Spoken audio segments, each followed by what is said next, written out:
প্রিয় দর্শক, মানে চিন্তা করে দেখেন যে আমাদের রাজনীতি যে গুণগত মান সেটা আসলে কোন জায়গায়, আপনি একটু চিন্তা করেন। আমি একটা খবর পড়তেছিলাম, খবরের শিরোনাম হচ্ছে আওয়ামী নেতাদের বিলাসী জীবনযাপন, এবং উনারা সবাই বিদেশে বসে মানে বিলাসী জীবনযাপন করছেন। কেউ ইন্ডিয়াতে, কেউ হচ্ছে ইংল্যান্ডে, কেউ আমেরিকায়, কেউ কানাডায়, মানে হচ্ছে ওনাদের একটা বিলাসী জীবনযাপন চলছে। আমি ওই ওবায়দুল কাদেরের জীবন পড়ছিলাম, এবং সেখানে দেখলাম যে উনি হচ্ছেন ইন্ডিয়ায় আছেন, এবং ইন্ডিয়াতে সবচাইতে যে মানে কলকাতায় যেটা আর কি আলিশান এলাকা, আমাদের যেমন গুলশান বনানী বাড়িধারা, ওরকম একটা এলাকায় তিনি একটা বিশাল বড় ফ্ল্যাট নিয়ে থাকছেন। উনার নাকি মানে ব্যক্তিগত কর্মচারী আছে, ব্যক্তিগত ড্রাইভার আছে, সব কিছু আছে। ছেলেমেয়েরা নাকি মানে এদের এই নেতাদের ছেলেমেয়েরা নাকি সবাই বড় বড় ভালো ভালো জায়গায় পড়াশোনা করছে, চাকরিও পাচ্ছে।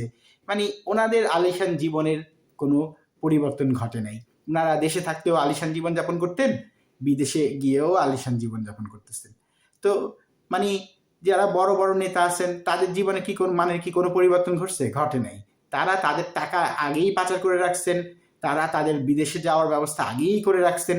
সরকার পতন হয়েছে, ওনাদের পাসপোর্ট, ভিসা বা প্লেনের টিকিট সব মনে হয় রেডি ছিল। কারণ ওনারা দেখলাম খুব সহজেই সবাই চলে গেল। কারা যেতে দিল, কিভাবে যেতে দিল, সিস্টেম কেন এরকম, এই বিষয়গুলো নিয়ে আমরা কখনো প্রশ্ন করি না। ওনারা কিন্তু ঠিকই চলে গেছেন। এবং তাহলে কারা তাহলে এখন মার খাচ্ছে? মার খাচ্ছে হচ্ছে ওই বসে বসে যারা আছে, ছোটখাটো চুনোপুটি যেগুলো আছে সেগুলো মার খাচ্ছে, জেলে যাচ্ছে। অল্প কিছু বড় বড় নেতা হয়তো গ্রেপ্তার হয়েছে, সেগুলো আবার ডিভিশনে আছে। মাঝে মাঝে শুনতে পাই তারা নাকি মানে এসি রুমেও থাকে, মানে আরামে আসে, আবার বের হয়ে আবার বলে যে ভালোই আছি, এসব হেসে হেসে কথা বলে। সুতরাং এই যে নেতাদের আয়েশি জীবন, যারা আমি যে রিপোর্টটা পড়লাম, আয়েশি জীবনে কোনো পরিবর্তন ঘটে নাই। শামীম ওসমান বলেন, তারপরে ওই যে আরো কিছু মন্ত্রীরা যেগুলো ছিল, এরা সবাই কিন্তু সবাই খুব আয়েশি জীবনযাপন করতেছে। তো আমাদের যে রাজনীতির যে গুণগত মান, সেই মানটার আসলে যে খুব বেশি পরিবর্তন যে হবে বা হচ্ছে সেটাও মনে হয় না। কারণ একটা দল গেছে, আরেকটা দলের মাঝেও কিন্তু ওই গোলামির যে সংস্কৃতিটা আমাদের আছে, গোলামি আর দাসত্ব বলতে আমি বুঝাতে চাচ্ছি হচ্ছে ওই রাজার ছেলে রাজা হওয়া, তাকেই আমরা গোলাম, তাকে আমরা হুজুর হুজুর করা, এই ব্যাপারগুলো আমাদের মাঝে আছে। আপনি দেখবেন আপনার এলাকায় যে এমপি ছেলে এমপি হচ্ছে, বা ওই চেয়ারম্যানের ছেলে চেয়ারম্যান হচ্ছে, মানে নিচ থেকে যে উঠে আসা, সেটা কিন্তু আমাদের দেশে খুব একটা ঘটে না। কেন ঘটে না? কারণ হচ্ছে যে রাজনীতির ওই সংস্কৃতিটা আমাদের নাই, গণতান্ত্রিক ওই সংস্কৃতিটা আমাদের নাই। আমাদের আসলে এক ধরনের রাজতন্ত্রই বিরাজ করে। সুতরাং এরা আমাদের দেশকে লুটে পুটে খায়, কিছু পরিবার, কিছু গোষ্ঠী, কিছু শ্রেণী, এরা আমাদের দেশকে লুটে পুটে খায়, এরপরে বিদেশে গিয়ে আরামায়েশে থাকে। এটাই আমাদের মানে ভাগ্য। আমরা একটা নতুন বন্দোবস্তে আমাদের যে কথা ছিল সেটা হচ্ছে যে এই যে একটা ফ্যাসিবাদী সিস্টেম, সেটার বিলোপ আমরা দেখতে চাই।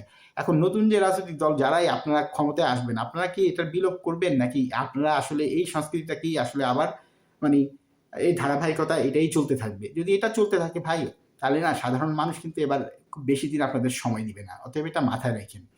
একটা দল যে গেল, তাদেরকে যে হটাইলো, এটা কিন্তু সাধারণ মানুষই হটাইছে। এটা কিন্তু আপনারা ভুলে যায়েন না। কিন্তু দেখা যাচ্ছে যে সংস্কৃতি খুব একটা পরিবর্তন হচ্ছে না। ওই চাঁদাবাজি চলতেছে, ওই যেখানে এখানে সেখানে দুর্নীতি চলতেছে, বিভিন্ন জায়গায় নিয়োগ হচ্ছে বিভিন্ন রকম টাকার পয়সার মাধ্যমে। এই যে ব্যাপারগুলো, এই ব্যাপারগুলো আমার মনে হয় মানে দেখার বিষয় আছে। কারণ এগুলো যদি আপনারা চেঞ্জ না করেন, তাহলে আসলে রাজনৈতিক কোনো গুণগত চেঞ্জ আসবে না। এক ওবায়দুল কাদের গেছে, আরেক ওবায়দুল কাদের আসবে। ওবায়দুল কাদের বা একটা মানে ব্যক্তি বিশেষ বা একটা গোষ্ঠী যে একটা দেশকে নিয়ন্ত্রণ করতেছে সিন্ডিকেটের মাধ্যমে, নিজেদের সিন্ডিকেটের মাধ্যমে, সেটা যেই দলই হোক যখন ক্ষমতায় আসে, এই সিন্ডিকেট ভাঙতে হবে। দেশটা সাধারণ মানুষের হাতে দিতে হবে, এবং সাধারণ মানুষের একদম তৃণমূল থেকে তারা যাতে উপরে আসতে পারে, সাধারণ যে কেউ যাতে রাষ্ট্র ক্ষমতায় যেতে পারে, সিদ্ধান্ত নিতে পারে, যে আমরা যেই নীতিগত সিদ্ধান্তগুলো নেই, বিশেষ করে আমাদের পলিসির দিকগুলো আছে, সেগুলোর ক্ষেত্রে যাতে সাধারণ মানুষের ভয়েসও আসে, সেদিকে আমাদেরকে নজর রাখতে হবে। নইলে দেশের পরিবর্তন কখনোই হবে না। একদল আসবে যাবে, সাধারণ মানুষের ভাগ্যের কোনো পরিবর্তন হবে না। আপনি সারাদিন কাজ করতে থাকবেন, আপনি ৮ ঘন্টা, ১০ ঘন্টা, ১২ ঘন্টা কাজ করবেন, ওই কৃষক, মুটে মজুর, রিক্সাওয়ালা, ওনারা কাজ করেন, সারাদিন কাজ করেন, কিন্তু দিন শেষে দেখা যায় দুবেলা ভাতও ভালোভাবে জুটে না, কিংবা পরের বেলা কী খাবে সেটা চিন্তা করতে হয়। কেন করতে হয়? কারণ আরেকজন মানুষ তো আপনার ভাগ্যটা মেরে দিচ্ছে, আপনি জানতেও পারতেছেন না, কারণ আপনি আবার এদেরই গোলামি করতেছেন।